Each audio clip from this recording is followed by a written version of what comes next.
All right, part 3. Garrett Morgan, an inventor and hero. Migrating north. Garrett Augustus Morgan was born near Paris, Kentucky on March the 4th, 1877, the seventh of 11 children. His mother was the daughter of a minister. His father was a former slave whose own father was a white slave owner named John Hunt Morgan.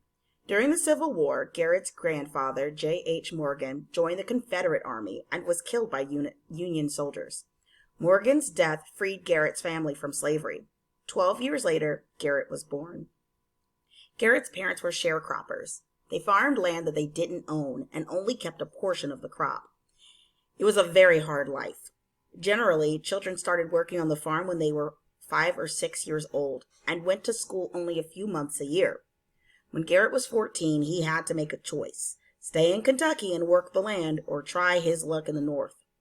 In 1891, Morgan found work as a handyman and continued his education by hiring a tutor to teach him proper English grammar. When he turned 18, he moved to Cleveland, Ohio, with only 10 cents in his pocket. He eventually found a job sweeping floors for $5 a week in the garment district, and later became a sewing machine adjuster for 2 companies that made women's clothing. Morgan quickly became known as the man who could fix any machine. He also created various parts for the sewing machines, making them faster and more efficient. Commitment to public safety. In 1907, Morgan, now 30 years old, started his own business repairing and selling sewing machines. 2 years later, he started a tailoring shop that had 32 employees.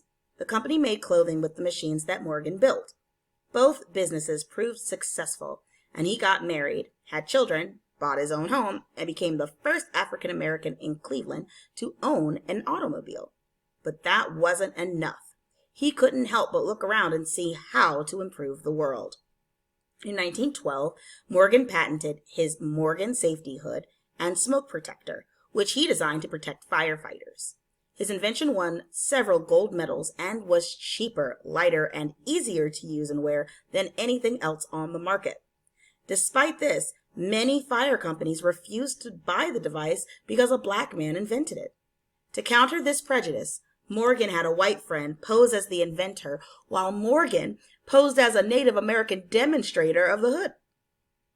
In 1916, an explosion in an underground tunnel under Lake Erie trapped 32 men. The rescue seemed impossible. Several men died in their attempts, and no one else was willing to try again. Then Morgan was called in. He and his brother put on the hoods and led a party to save the men. When newspapers later reported the successful rescue, Morgan's safety hood was ordered by fire departments nationwide.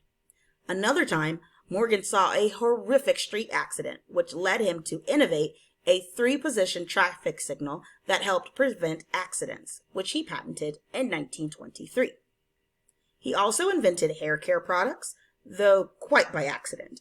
While working on making a sewing machine needle operate better, he experimented with various chemicals. He wiped one of these chemicals onto a rag and noticed that the curled threads of the rag had straightened.